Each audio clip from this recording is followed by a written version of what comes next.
Alright, looks like some a good evening, everyone. You're watching this in evening. Looks like no one attending my class again. They probably will come later, probably in 8 p.m. sometime. Jadi emang sengaja kan nanti diberikan jeda 30 menit, teman-teman baru datang. Mungkin karena sibuk sih biasanya. Siswa saya sering banyak yang sibuk memang. Karena memang rata-rata pekerja, ya saya bisa mengerti ya. Tapi teman-teman yang lihat di mana di recording, mohon dimaklumi ya kalau lebih pendek dibandingkan kelas normal karena kan saya bicara sendiri ya. Kalau bicara sendiri itu dari interaksinya jadi jelas lebih pendek ya teman-teman ya. Oke, kemarin tuh pembahasannya sampai di soal ya, sampai di soal ini tentang Wilkinson's invention ya, tentang ini mesin bubut ya atau latte bahasa Inggrisnya. Kemarin udah sampai bahasan ya, sudah kita bahas. Kemudian rencananya kemarin mau lanjut ke soal selanjutnya. Ini ada beberapa soal lagi sih. And I think we will discuss it. Kita bahas ya teman-teman ya. Ini kita masih berada di soal-soal overview question. Jadi pertanyaan tentang overview secara keseluruhan. Pertanyaan seperti main idea, main topik gitu ya. Mirip-mirip sih cara jawabnya. Kita butuh pemahaman yang utuh terhadap bacaan. Tips pertama, kita baca dulu soalnya, kalau ada soal readingnya. The main idea of this passage is that, berarti pertanyaan tentang main idea. Almost every form of transportation has given someone the idea for a new type of toy. Oh ini udah deh, sorry. Yang ini udah juga ternyata teman-teman, saya baru lupa. Lupa juga. Yang toy transportation, kaitannya mainan dengan perkembangan transportasi. Kemarin udah. Ini berarti nomor 5 ini kalau nggak salah lagi ya, yang belum. Nomor 5, what does the passage mainly discuss? Pertanyaan seperti main idea. Jadi dia topiknya apa? Ide pokoknya apa? Ini ngomongin apa? Uh, Topiknya ini ya.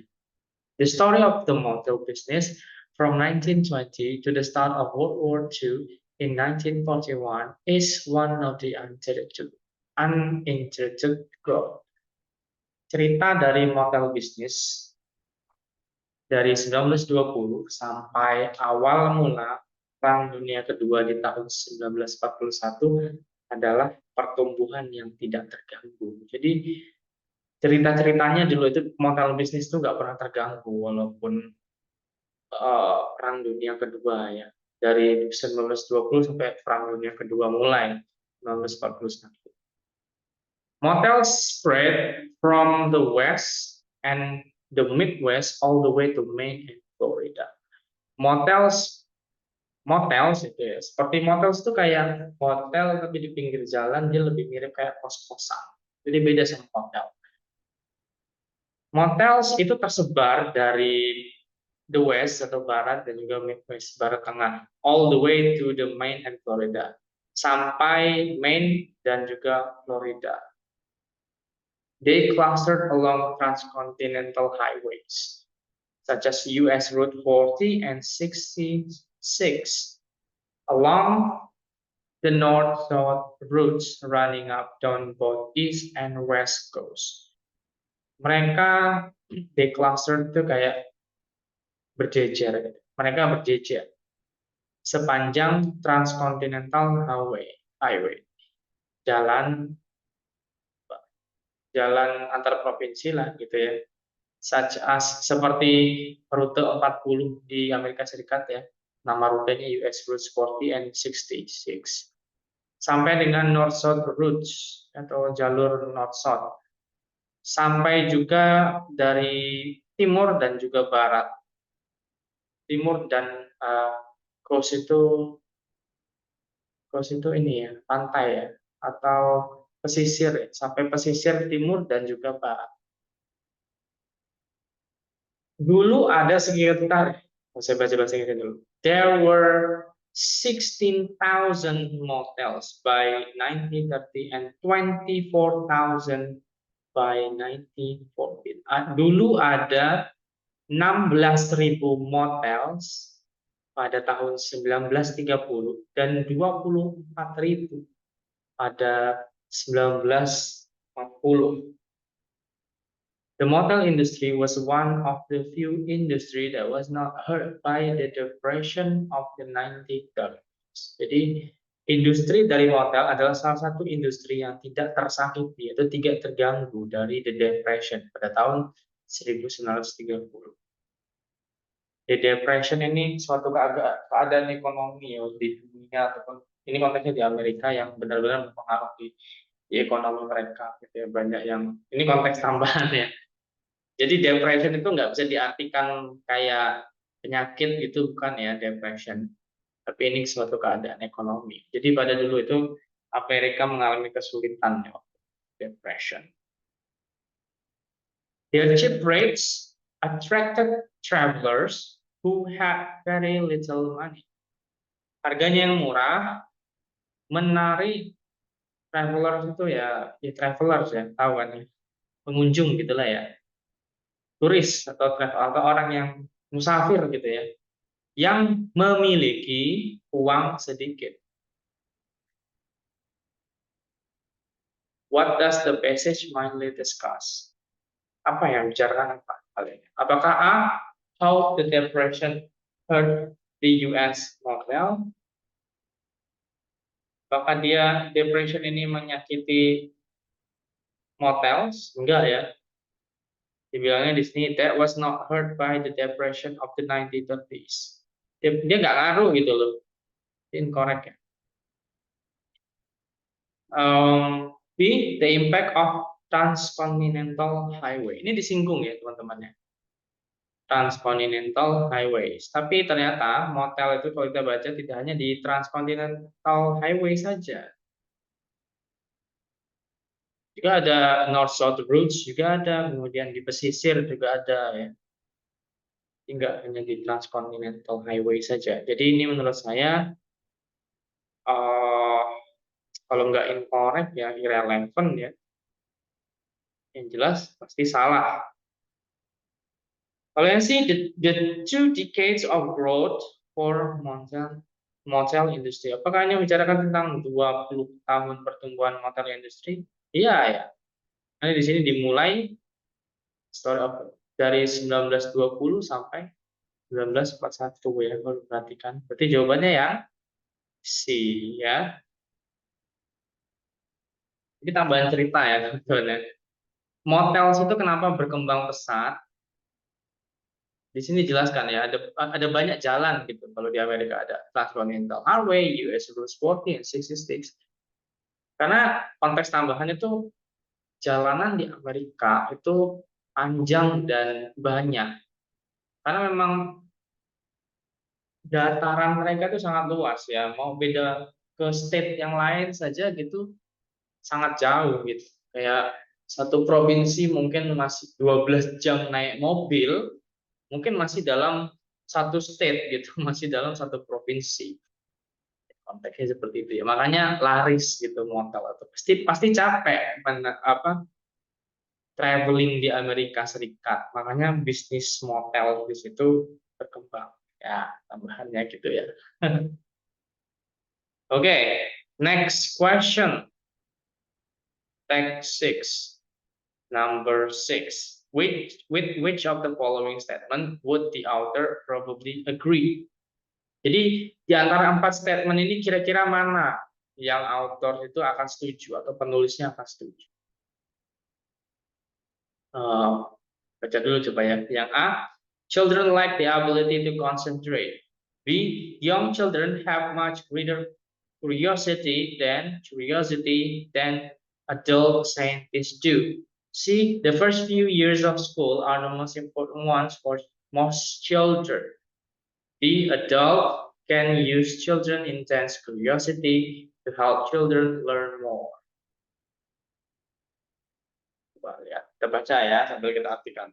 There has never been an adult scientist who has been half as curious as any child between the age of 4 months and 4 years. Tidak pernah ada ilmuwan dewasa yang setengah penasarannya. Serasa penasarannya itu setengahnya dari anak kecil pada usia 4 bulan sampai 4. Jadi dia kayak membandingkan gitu ya, bahwa kan saintis itu dibutuhkan rasa penasaran, masih saintis itu atau ilmuwan. Tapi masih kalah gitu, nggak sampai setengahnya rasa penasarannya kalau dibandingkan dengan anak usia 4 bulan sampai 4 tahun. Lanjut. Adults sometimes makes adults sometimes mistake this super big curiosity about everything as lack of ability to concentrate. Orang-orang dewasa sering kayak salah paham tentang kepenasaran yang luar biasa ini tentang segala hal. Sering ketukar gitu ya dibilangnya. Ketukar dengan apa? Dengan kemampuan yang kurang untuk konsentrasi. Kemampuan konsentrasi. Kadang kan anak kecil kan penasaran gitu, banyak hal lagi belajar ini, tiba-tiba dia langsung diri aja gitu ya, buka pintu langsung gambar gitu ya. Sebenarnya dibilangnya ya sama bacaan ini ya, bahwa orang dewasa itu sering salah sangka gitu ya. Rasa penasarannya itu disebabkan oleh kurangnya kemampuan untuk berkonsentrasi. Lanjut. The truth is that children begin to learn at birth. Kebenarannya adalah bahwa anak-anak mulai belajar mulai dari lahir. And by the time they begin formal schooling at the age of 5 or 6. Dan pada waktu mereka mulai sekolah yang formal, sistem sekolah yang formal pada usia 5 sampai 6 tahun, they have already absorbed a fantastic amount of information. Jadi pada saat mereka udah mulai sekolah usia 5 sampai 6, mereka sudah menyerap informasi yang sangat luar biasa.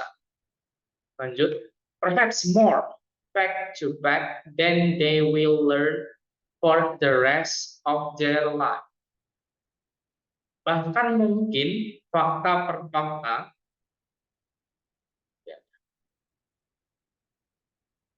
lebih dari yang mereka akan pelajari selanjutnya seumur hidupnya. Jadi usia dari lahir sampai dia usia 4 tahun itu malah dibilangnya di sini ya, saking banyaknya pelajaran yang dia ambil, itu kemungkinan itu jauh lebih banyak pelajarannya selama 4 tahun itu, dimulai awal hidupnya, dibandingkan di keseluruhan hidupnya nanti. Sisanya ya, sisa 80 tahun mungkin ya, itu masih kalah sama yang dari awal dia lahir sampai usia 4 tahun. Dibilang seperti itu. Saya kasih konteks gitu karena agak sulit ya kita mengartikan kata per kata bahasa Inggrisnya di sini. Kadang begitu kita mengartikan kata per kata itu kayak nggak masuk akal gitu. Gitu saya mengartikan gitu kok ini janggal ya kalau bahasa ini. Makanya saya tambahkan konteks. Semoga bisa membantu. Adults can multiply by many times the knowledge children absorb if they appreciate this curiosity while simultaneously encouraging the children to learn.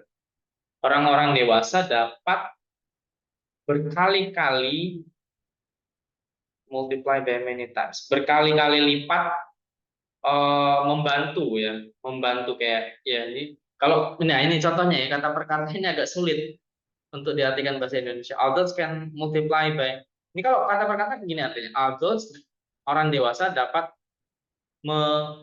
memultiply oleh banyak waktu. Sulit ya. Ini saya kasih konteks saja ya, saya ubah sedikit gitu ya supaya bisa dimengerti. Adults can multiply by many times the knowledge children absorb if they appreciate this curiosity while simultaneously encouraging the children to learn. Ya, ini ya. Orang dewasa dapat membantu anak kecil untuk menyerap pengetahuan berkali-kali lipat, gitu ya.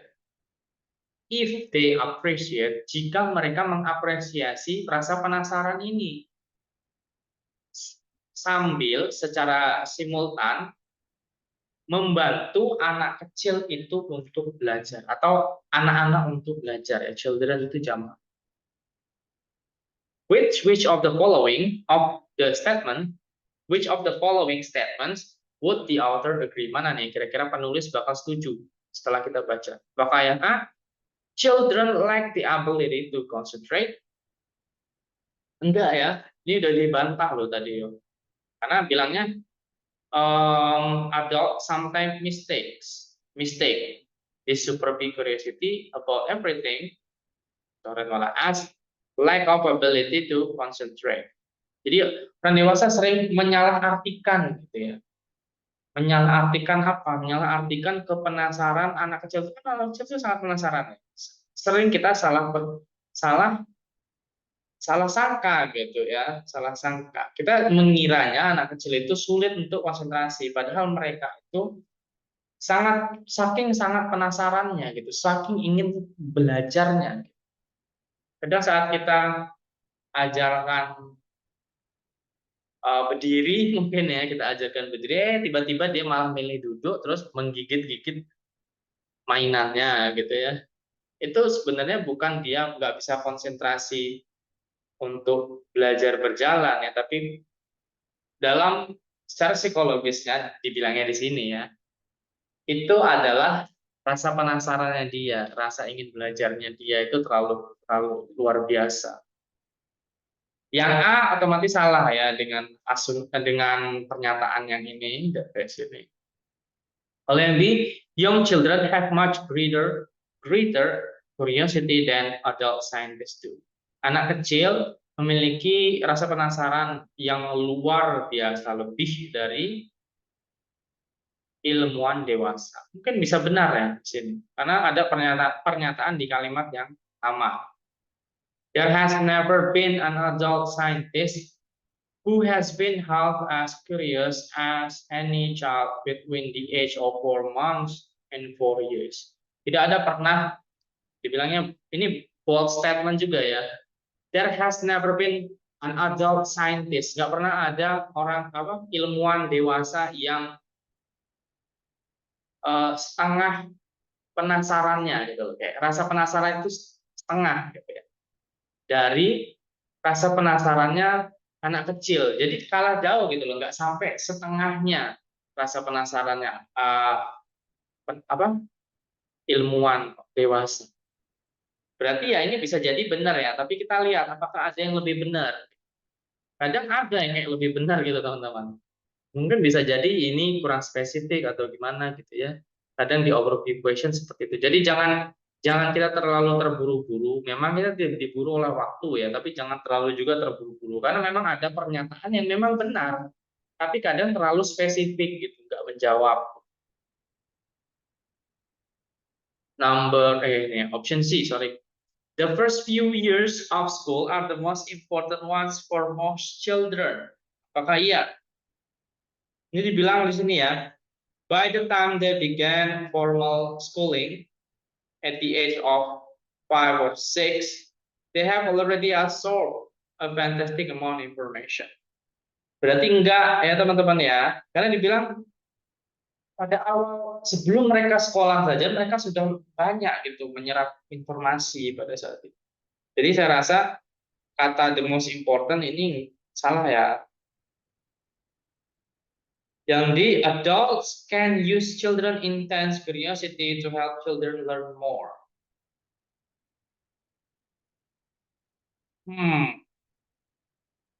Adults can use children intense curiosity to help children learn more. Orang dewasa dapat membantu anak-anak dapat menggunakan rasa penasaran anak-anak, rasa penasaran yang intens dari anak-anak untuk membantu anak-anak itu belajar lebih. Ini bisa juga. Karena apa? Lihat di kalimat terakhir. Adults can multiply by many times the knowledge children absorb if they appreciate this curiosity while simultaneously encouraging the children to learn. Jadi orang dewasa dapat berkali-kali lipat gitu loh, menambahkan informasi yang bisa diserap oleh anak-anak jika dia mengapresiasi rasa penasarannya itu.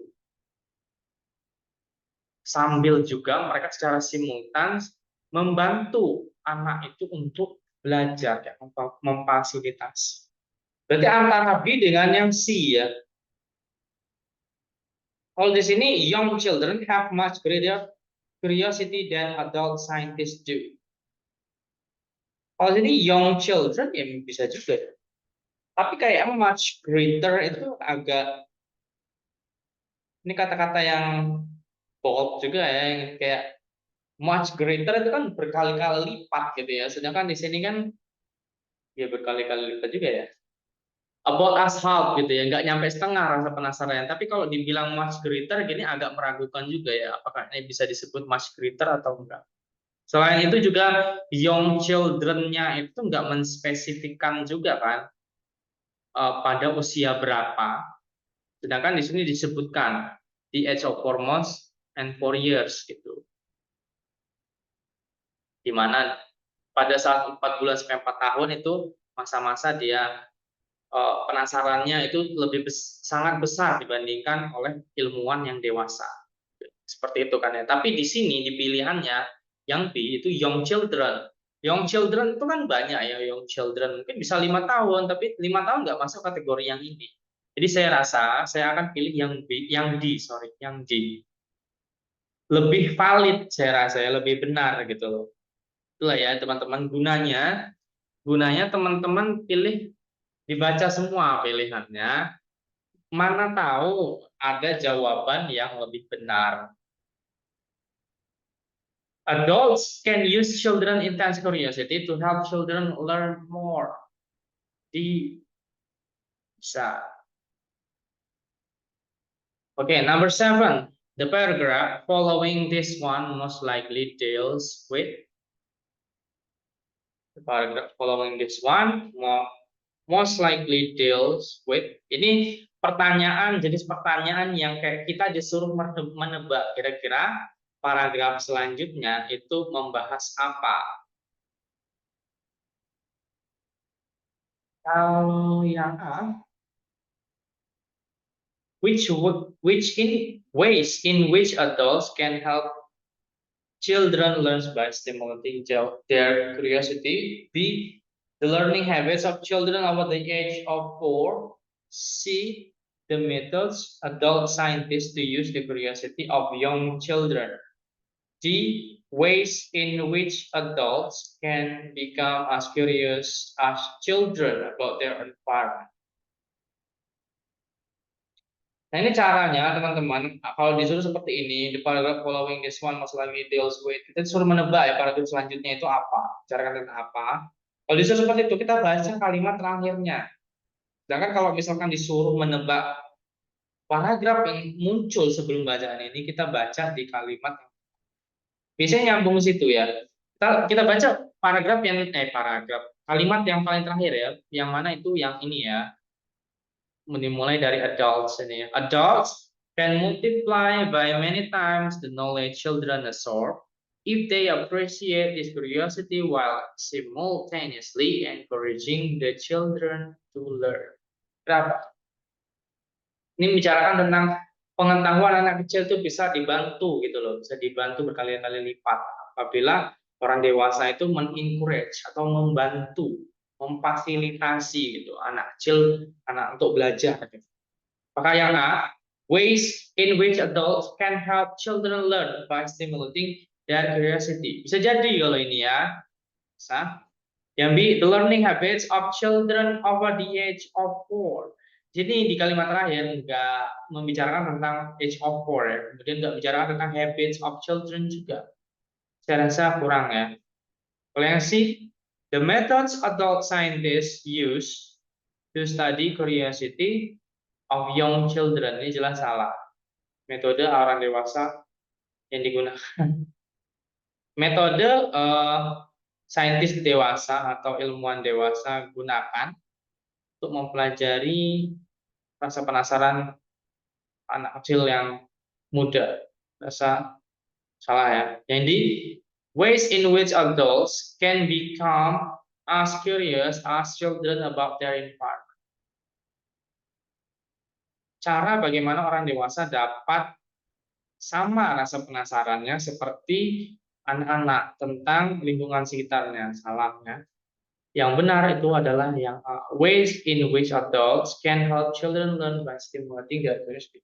Cara-cara atau jalan-jalan bagaimana yang mana orang dewasa dapat membantu anak-anak untuk belajar dengan cara menstimulasi rasa penasarannya. Cocok ya dengan yang kalimat terakhir itu teman-teman. Nah, ini kita akan masuk ke topik selanjutnya. Topik selanjutnya itu tentang factual question, negative factual question, and scanning question. Kalau tadi itu overview question, itu kayak kita harus mengerti konteks kalimat keseluruhan gitu ya. Tapi factual question ini agak lebih mudah kalau saya boleh bilang. Karena kenapa? Karena kita nggak perlu, ya perlu sih membaca. Kalau membaca semuanya tentunya ya, tapi ini bisa kita pakai metode scan gitu loh. Kita nggak harus membaca dengan seksama gitu secara kalimat per kalimat, kata per kata kayak semua tadi. Kalau ini contoh soalnya masih pendek loh teman-teman, by the way. Kalau kayak gini kita nggak ada kesulitan ya untuk nggak ada nggak terlalu menantang ya, maksudnya nggak kesulitan lah.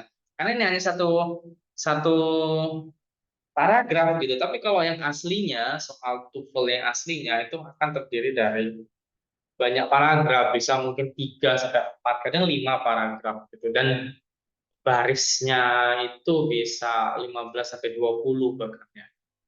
Nah, kalau kita masing-masing soal kita baca semua, kita baca ulang-ulang terus, satu soal kita baca semua, satu soal baca semua, soal baca semua, itu nggak efisien. Karena baca soal aja mungkin bisa 1 menit, belum kalau kita ragu terus kita baca ulang lagi 1 menit lagi, itu buang waktu ya. Makanya ada metode seperti ini teman-teman. What to do?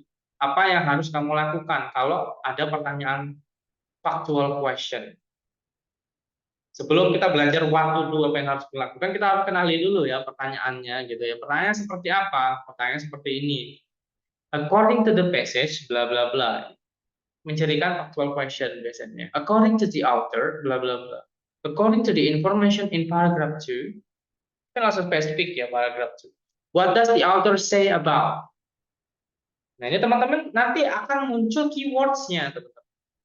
Makanya nyambung ke what to do. Pertama, yang jelas, kalau pertanyaan reading ya, kita masuk ke topik reading, di part yang terakhir reading, jangan dulu, walaupun bacaannya mungkin terlihat menarik, jangan dibaca dulu bacaannya, jangan dibaca passage-nya. Baca dulu pertanyaannya. Ya, dia menanyakan apa gitu ya. Karena kalau kita baca passage-nya dulu, bisa jadi kita lupa. Nanti kita baca lagi, kita baca pertanyaannya, kita perlu baca lagi. Itu sia-sia gitu ya, nggak efisien. Baca dulu pertanyaannya, kemudian find specific keywords. Nah, teman-teman, nanti kita dari pertanyaannya, kita bisa menemukan keywords. Dari pertanyaannya atau pilihannya, kita bisa menemukan keywords. Untuk apa keywords-nya? Kata kuncinya untuk apa? Untuk dicari. Untuk dicari di bacaannya itu, atau di passage-nya. Di bagian mana keywords itu muncul. Dengan metode apa nyarinya? Di scan saja, don't read. Ya, ini agak salah juga ya, nggak mungkin downgrade, nggak mungkin dibaca, nggak mungkin nggak baca ya, ya dibaca gitu ya tetap dibaca, cuman bacanya itu cepat teman-teman, bukan membaca yang kayak biasanya gitu ya dengan seksama. Jadi kita scan di mana keywords itu muncul gitu, di mana keywords itu muncul, kita baca kalimat yang ada keywordsnya. Kalau misalkan nggak membantu, baca kalimat yang sebelumnya atau sesudahnya gitu. Yang penting jangan membaca keseluruhan dari passage-nya atau bacaan. Nah, kemudian use synonyms. Jadi artikan gitu loh, katanya itu apa. Karena biasanya nanti jawabannya bisa diparafrase gitu. Jadi kita harus mengerti konteks kalimatnya, informasi yang ada di situ. Tahap selanjutnya apa? Eliminate the wrong choices. Seperti itu. Nah, ini contoh soal dari jenisnya soal yang factual question. Baca dulu soalnya ya. According to modern theory, how did sweet potato seed come to Easter Island? Nah, kira-kira apa nih kata kuncinya? Kita boleh coba-coba ya kata kuncinya apa saja. Bisa mungkin kita pilih dulu sweet potato. Kita cari dulu sweet potato. Di mana sweet potato muncul? Sweet potato muncul di mana teman-teman? Oh, ada di sini ya. Sweet potato. Nah, ini sweet potato. As for sweet potato, setelah ketemu kata kuncinya di bacaan, kita tadi pilih kan sweet potato dulu ya. As for the sweet potato, most scientists now believe that sweet potato seeds came to the island on the stomach of seabirds. Kemudian apakah ya misalkan kita belum yakin ya jawabannya seperti itu ya, tapi nggak bisa sih udah tepat ini ya kata kunci sweet potato. Tapi ada eh, beberapa soal yang kayak kita nggak hanya cukup satu kali gitu untuk memilih kata kunci. Misalkan sweet potato ini nggak membantu untuk menjawab pertanyaan gitu ya. Kita pilih lagi, pilih apa? Ya mungkin yang lainnya mungkin atau seeds atau Easter Island gitu ya. Selanjutnya kita scan saja. Misalkan Easter Island, misalkan kita sweet potato belum lengkap misalnya. Oh, ternyata di sini ada Easter Island. Kemudian di sini ada Easter Island. Nanti kita baca secara teksnya apa. Tapi kebetulan kita pilih satu kali, tadi langsung ketemu sweet potato ya, ada di kalimat yang terakhir. As for the sweet potato, most scientists now believe that sweet potato seeds came to the island in the stomach of seabirds. Untuk sweet potato, kebanyakan saintis sekarang percaya bahwa sweet potato seeds itu biji sweet potato datang ke pulau itu di dalam perut ya, jadi dibawa oleh perutnya burung-burung laut. Option A, they were brought from South America. Is it true? Kadang gini teman-teman, kadang kayak kita kurang puas ya, kita kurang puas pemilihan kata kuncinya sweet potato gitu, kita masih penasaran gitu, yakin nggak gitu informasi ini benar apa enggak gitu. Ya kita cari aja kata kuncinya dari jawabannya, misalkan South America. Lihat South America di mana munculnya. Oh di sini, konteksnya ngomongin apa nih South America? Either give other evidence of South American origin Manau ATP, Stonebird. Oh ini South America itu tempat di mana Easter Island itu mungkin ini ya. Famous indicates Stoneward, another piece of evidence precedent. Was the fact staple food of Easter Island, the sweet potato, is not found in Polynesia. Oh ternyata sweet potato juga muncul di sini ternyata setelah kita baca-baca ya. Sweet potato is not found in Polynesia. He believed that it came with Hanau ipi from South America.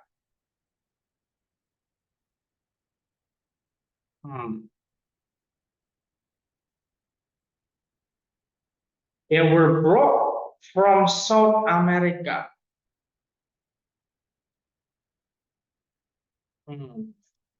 I think it's not the answer. Yang B, they were washed up by the waves. The waves, apakah disebutkan the waves?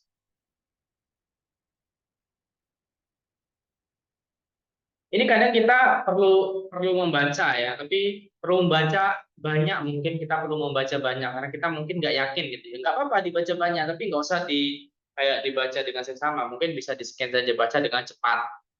Gimana cara baca dengan cepat? Jangan berkomat kamit. Bacanya cepat aja lah supaya sambil nyari kata kuncinya tadi kan kita pilih waves tadi. Apakah ada waves?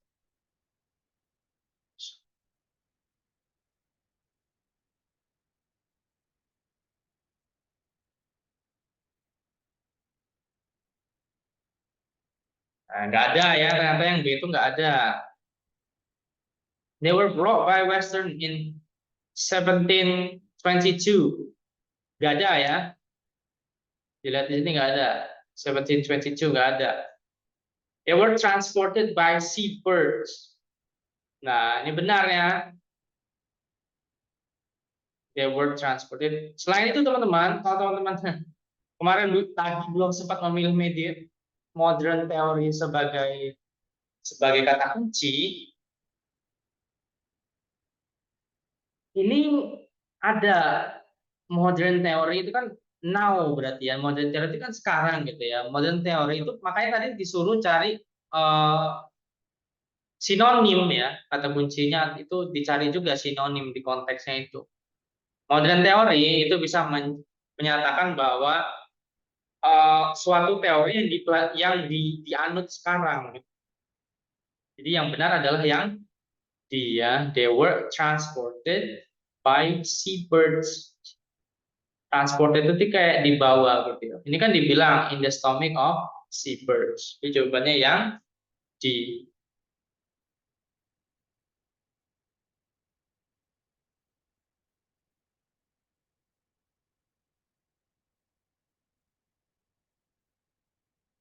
ini ada pembahasannya juga ya. Kalau teman-teman yang di recording misalnya mau baca-baca ya. Oke. Itu contohnya tadi kita masuk ke negative factual question. Jadi jawabannya yang benar nanti itu nggak pernah ada di bacaannya atau di passage-nya. Pertanyaannya biasanya munculnya seperti ini teman-teman. According to the passage, all of the following are true except seperti itu. Ini huruf besar biasanya except dan kadang juga di bold juga. Which ini kata-kata not except atau least gitu ya. Which of the following is not mentioned in the passage? Mana ini yang di bawah ini tidak disinggung di bacaan? Atau yang ini, which of the following is the least likely? Terus what to do? Kalau ketemu pertanyaan seperti ini apa yang harus kita lakukan? Ya, seperti biasa ya, baca dulu pertanyaannya ya. Udah dibaca pertanyaannya, find specific keywords. Perhatikan di sini teman-teman, keywords, keywords. Jadi kita nggak harus memilih satu saja gitu ya. Mungkin kalau kita sudah pilih satu kemudian itu kurang membantu ya pilih yang lain gitu ya. Pilih yang kata kunci yang lain itu akan bantu juga mungkin. Nah kemudian scan keywordsnya itu di bacaan itu. Dan jangan terlalu baca terlalu seperti tadi ya tipsnya ya, jangan baca terlalu seksama gitu. Kemudian go specific place of the passage.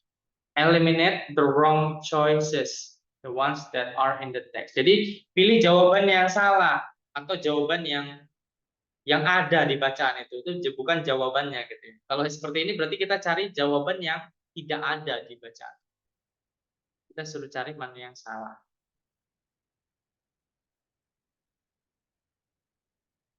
Ini ada soal ya, tapi ini soalnya panjang. Boleh teman-teman scan dulu. Scan apa namanya? Screenshot. Ya, teman-teman screenshot dulu ini.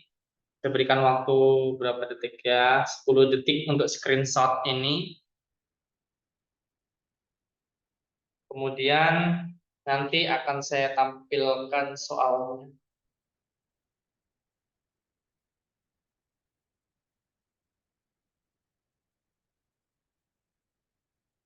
Ya, soalnya ini ya. Silakan dikerjakan di berapa ya? 5 menit nanti akan kita bahas.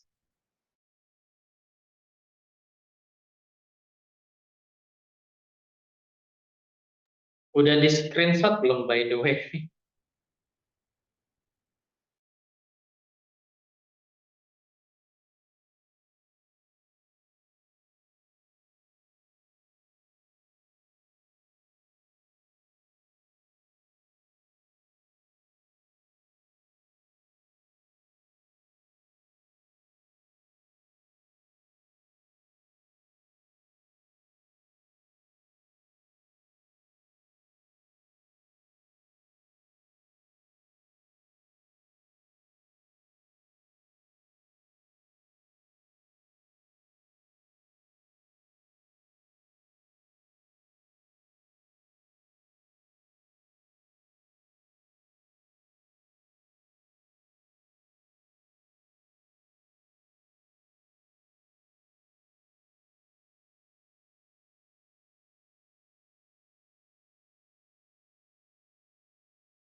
Oke, kita bahas ya. Udah 5 menit belum sih? Udah ya. Oke, in this passage, the author does not provide a specific example of mana nih? Mereka di mana penulis tidak menyajikan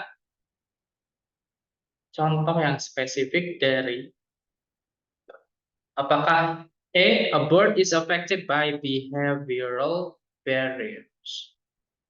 A bird that is affected by behavioral barriers. Kita pilih dulu katanya ya. Bird dan juga behavioral barriers. Kita cari coba di bacaan. Birds.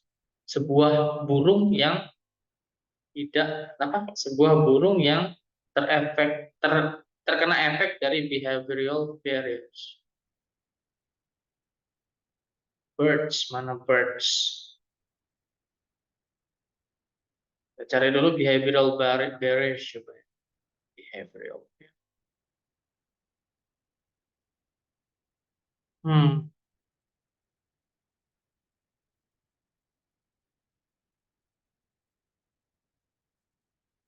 behavioral ya.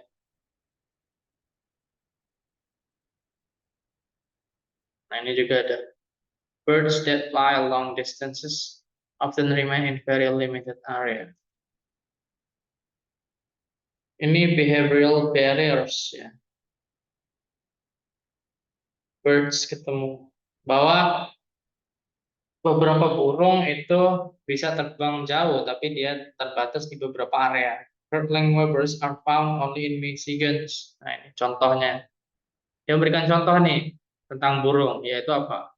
Kirkland weavers are found only in few places in Michigan in the summer and fly to Bahamas in winter. No physical barriers restrict the warblers to these two locations, yet they never spread beyond these boundaries. Tidak ada batasan secara fisik yang membatasi antara burung warblers ini terhadap dua lokasi ini, tapi mereka tidak pernah menyebar dari batasan-batasan ini. Jadi kegiatannya cuman Michigan ke Bahamas saja gitu. Dan dia nggak menyebar secara jauh. Itu namanya behavioral barriers. Berarti yang A ini benar ya, benar. Dan ini bukan jawabannya. Kita cari yang salah ya. Apakah aquatic yang B? An aquatic animal that is blocked by physical barriers. An aquatic animal that is blocked by physical barriers. Kata kuncinya physical barriers ya. Mana physical barriers? Barriers ini ya. Oke. Nah, ini physical barriers di sini. Aquatic animals dia, apakah disebut? For land animals, bodies of water, chains of mountain and desert are affected. For example, the American bison throughout the open grassland in America. Nah, ini disebutkan ini ya, for aquatic creatures. Hewan aquatic, strong currents, difference in salinity or land areas might serve as barriers. Dia nggak menyajikan, saya rasa dia nggak menyajikan contoh tertentu ya, spesifik example-nya nggak mencontohkan ya. Bisa jadi ini jawabannya. Bisa jadi ini jawabannya ya. Kalau yang C, a land animal that is affected by behavioral barriers. Land animals ada behavioral barriers. The blue-spotted salamander lives on mountain slopes in southern Appalachia Highlands. Although this creature could survive in the river valleys, they never ventured there.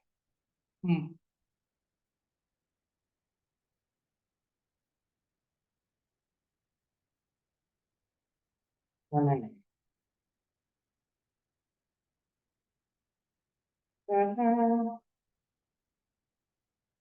Apakah disebutkan dandelion ya?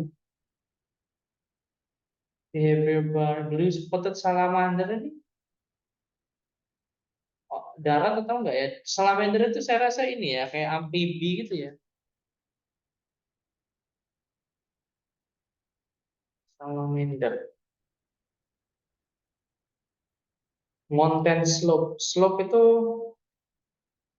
apa? Slope. Lereng. Tapi lereng nggak disebutkan ya ini sungai atau enggak ya. Tapi ini dibilangkan ya river valleys. They never ventured. Although this creature could survive in river valleys, they never ventured there. Land animal there is effect ini bisa jadi ya saya pilih benar dulu ya. Kalau yang di a tree that has spread by means of a cord. A tree koridor. Kata kuncinya tree dan juga koridor. Tree koridor. Oh ini koridor ya.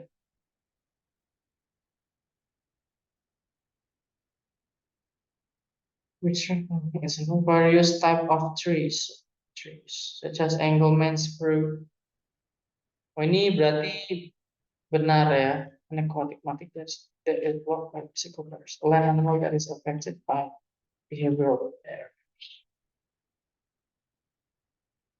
Ini kalau teman-teman jawabnya apa sih? B. Berarti setuju ya dengan saya. Kalau ini memang disebutkan aquatic creatures ya, tapi nggak ada contohnya ya. Hewan yang hidup di air gitu. Tapi kalau salamander ini setahu saya memang dia sering berenang ya. Sering berenang dan dia bisa, salah nggak sih saya, salamander itu kan amfibi ya, benar nggak sih? Dia bisa di darat dan bisa dia kayak, yang jelas dia itu hidup di pinggir-pinggir sungai gitu, di batuan-batuan, kadang di dalam sungai juga. Tapi dia ya bisa hidup di darat juga gitu loh. Di aliran mengalir tapi di batu-batuan. Saya kan pilih yang B ya. Karena dia bisa hidup di land gitu loh. Land animal that is affected by behavioral barriers. Salamander itu saya asumsikan dia akan jadi land animals gitu. Saya akan jawab yang sorry. Ya ini akan benar gitu ya kalau yang ini ya. What gitu ya. Sorry. Land animals. Salamander itu land animals dan jika dia terpengaruhi oleh oleh ini ya, barrier, behavioral barriers. Jadi jawabannya yang benar adalah yang B karena aquatic animals nggak disebutkan gitu.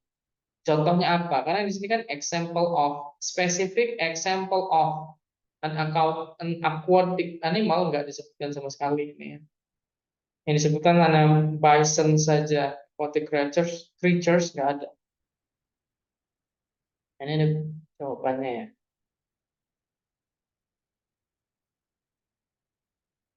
Oh ya ini ya disebutkan blue spotted elemental lives on a mountain slope. Ya.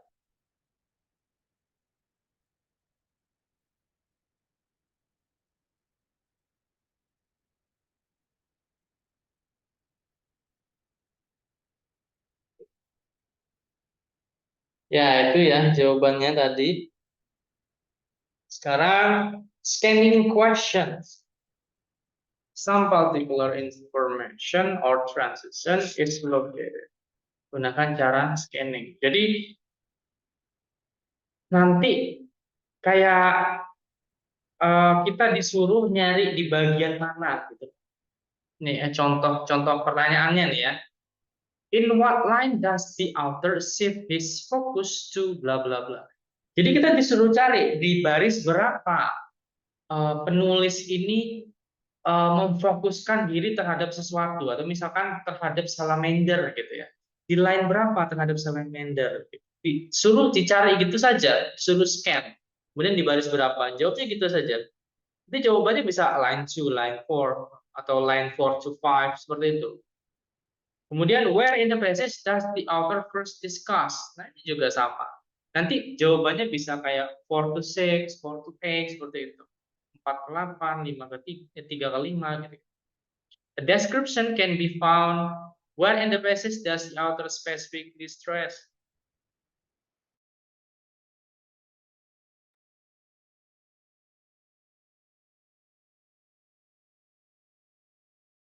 In what paragraph does the author first mention the concept of bla bla bla? Di paragraf berapa penulis pertama kali menyinggung konsep dari bla bla bla? Kita sudah cari paragraf berapa, di baris berapa. Jadi ini relatif lebih mudah ya. Kebanyakan orang akan menganggap pertanyaan seperti ini lebih mudah karena caranya kita tinggal tinggal cari saja gitu loh, di baris berapa gitu. Ini ada latihannya nih ya, tapi nanti di soal TOEFL-nya nggak akan seperti ini. Soal TOEFL-nya nggak akan seperti ini ya, dia akan ada pilihannya gitu loh. Kayak misalkan 3 ke 2, 5 ke 3 seperti itu. Nah, ini silakan teman-teman jawab ya 7 soal selama 5 menit. Nanti akan kita bahas. Caranya di itu ya, di scan saja gitu. Kayak ini kan how do deer primarily use their antler. Ini dicari di baris berapa penjelasan bagaimana rusa menggunakan tanduknya.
Oke, thank you Kak Dio sudah menjawab. I think time is up.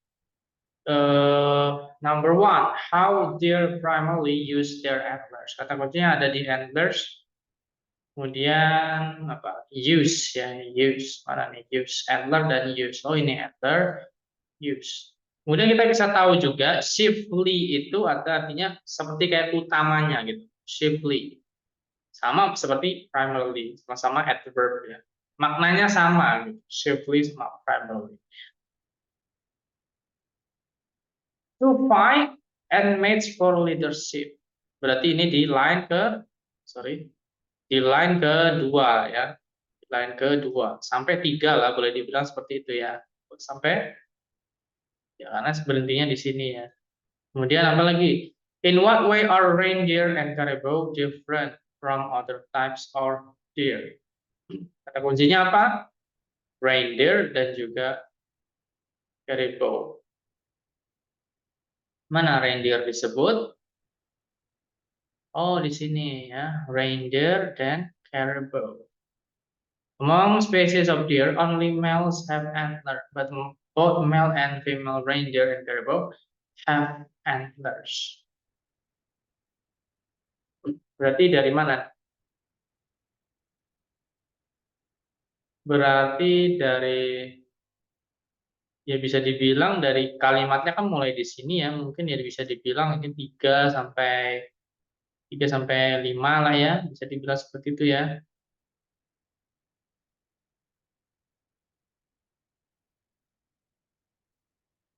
Atau mau spesifik ya ini ya berarti ya. Sorry. 1, 2, 3, 4. Mulai dari sini ya, 4.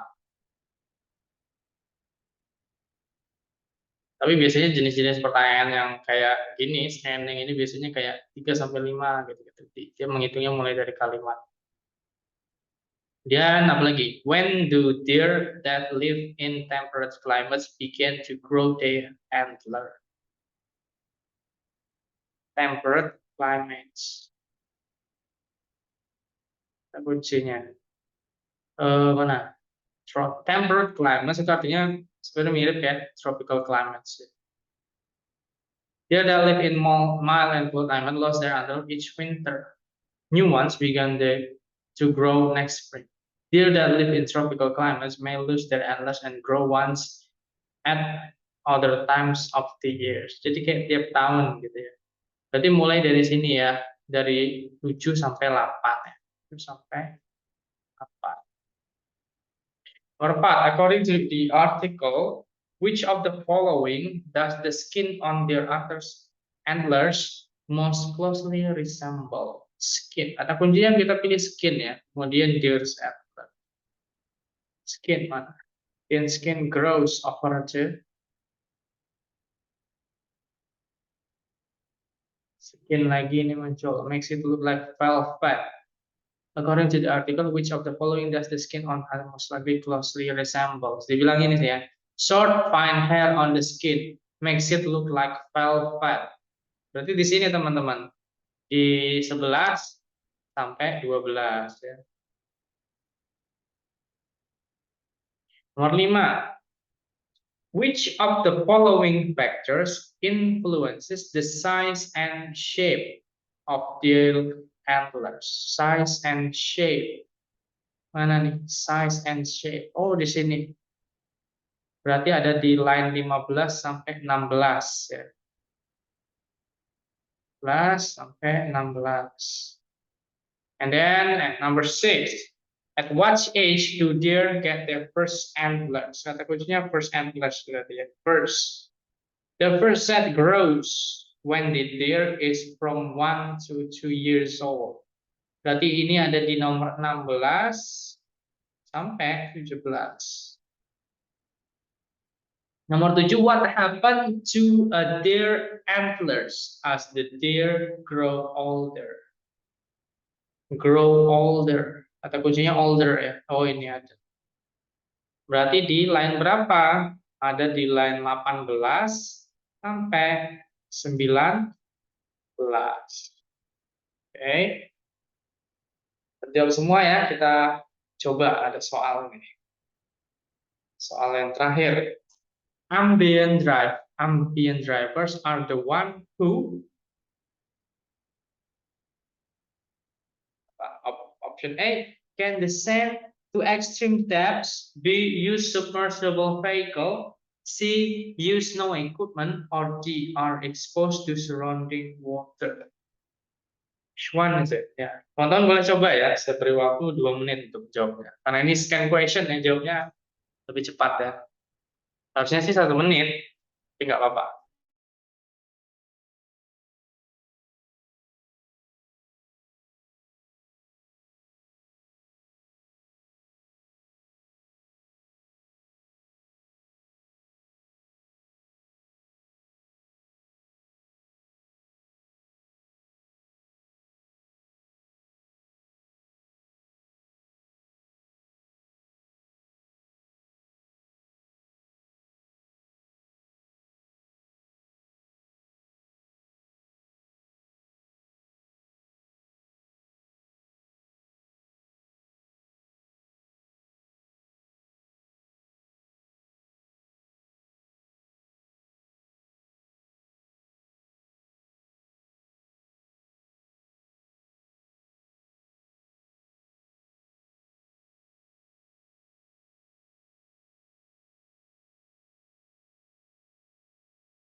Oke. Ini kata kuncinya adalah apa, teman-teman? Kita bisa pilih ini ya, ambient drive, bacanya gimana? Ambient driver, agak ini ya, agak mirip kayak penyakit ya, ambient ya, divers, sorry, ambient drivers. Di sini jelaskan di jawabannya, ini berarti kita harus pilih kata kunci yang lain, extreme depth, kemudian submersible, kemudian no equipment, kemudian surrounding water. Kalau yang A gimana? Apakah salah? Can descend to extreme depths. Apakah bisa? Ambient drivers, unlike divers who go underwater in submersible vehicle and resistant suit, are exposed to pressure and temperature surrounding ambient water. Jadi dia ini adalah jenis diver atau penyelam yang tidak memakai submersible vehicle, itu kayak kendaraan yang bisa tenggelam, itu kayak ya yang kemarin viral meledak, itu bukan meledak sih, implode. Apa namanya, kapal selam itu ya, lupa nama kapal selamnya apa, itu dia implode ya. Kalau explode kan meledak keluar ya, kalau implode itu tertekan masuk ke dalam. Implode. Jadi dia nggak pakai itu, nggak pakai submersible vehicle. Kemudian juga nggak pakai baju yang kayak pressure resistance. Ada kan pakaian yang kayak tertutup gitu, kayak uh, astronot gitu. Nah itu dia nggak pakai. Berarti dia nggak bisa ke kedalaman yang ekstrim ya, salah yang A. Kemudian yang B jelas pasti salah. Di sini disebutkan submersible vehicle. Tapi dia itu dijelaskan di sini unlike divers who go underwater. Ini adalah jenis negative expression ya. Dia nggak menggunakan submersible vehicle karena disebutkan unlike divers who go underwater submersible vehicle. Unlike gitu. Jadi dia negatif, berarti bukan ya. Apakah saya use no equipment? Apakah ambient divers itu tidak menggunakan equipment? Ini teman-teman dari sini sampai sini itu membahas ambient drivers dan jenis-jenis dari ambient divers. Sorry. Kok drivers terus saya bilang. Yang pertama ada free divers. Dibilangnya free divers itu nggak memakai equipment. Memang benar ya, tidak free divers tidak memakai equipment. Tapi ada contoh lain. Contoh lain apa? Scuba divers. Scuba divers itu menggunakan metal tanks compressed with air, breathing case. Jadi dia pakai tangki ya yang bisa untuk digunakan untuk bernapas. Jadi pakai equipment dong ya kan? Kemudian free divers itu ada juga yang memakai ini nih. Free divers may use no equipment at all. Tetapi beberapa ada yang memakai face mask, kemudian foot fins, tahu kan yang kayak kaki kata itu ya. Kemudian ada yang pakai snorkel juga. Ini berarti use no equipment itu salah ya. Apalagi yang ini jenis contoh jenis dari ambient drivers namanya close apa nih? Jenis lainnya ya, jenis lainnya nih. Ada yang pakai close breathing device gitu ya. Called rebreathers dibilangnya. Kemudian ada juga in surface supply diving. Di diversnya pakai helmet dan waterproof canvas suit, sorry. Berarti yang C ini udah jelas pasti salah ya. Kalau yang D are exposed to surrounding water, iya exposed dia tekanannya tetap mempengaruhi diversnya itu sendiri di sini ya are exposed to pressure and temperatures of the surrounding water. Jadi misalkan suhunya dingin ya dia akan kedinginan. Apakah tekanannya benar-benar kuat ya dia juga akan menerima tekanan dari dalam air. Makanya dia nggak bisa ke extreme depth atau kedalaman yang ekstrim karena terpengaruh bisa implode juga dia bisa meledak badannya. Jadi jawabannya yang tepat adalah yang G ya. Oke, sampai sini ada pertanyaan teman-teman?